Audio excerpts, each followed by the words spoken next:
ஒரு காலத்தில் ஒரு பெரிய ராஜ்யம் இருந்தது. அந்த ராஜ்யத்தின் மன்னன் வீரசேகரன். அவன் தன் வீரத்தாலும் நீதியாலும் புகழ் பெற்றவனாயிருந்தான்.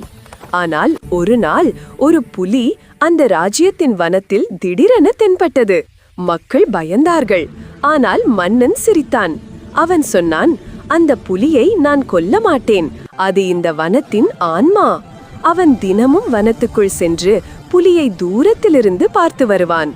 ஒரு நாள் புலி அவனிடம் நெருங்கி வந்தது.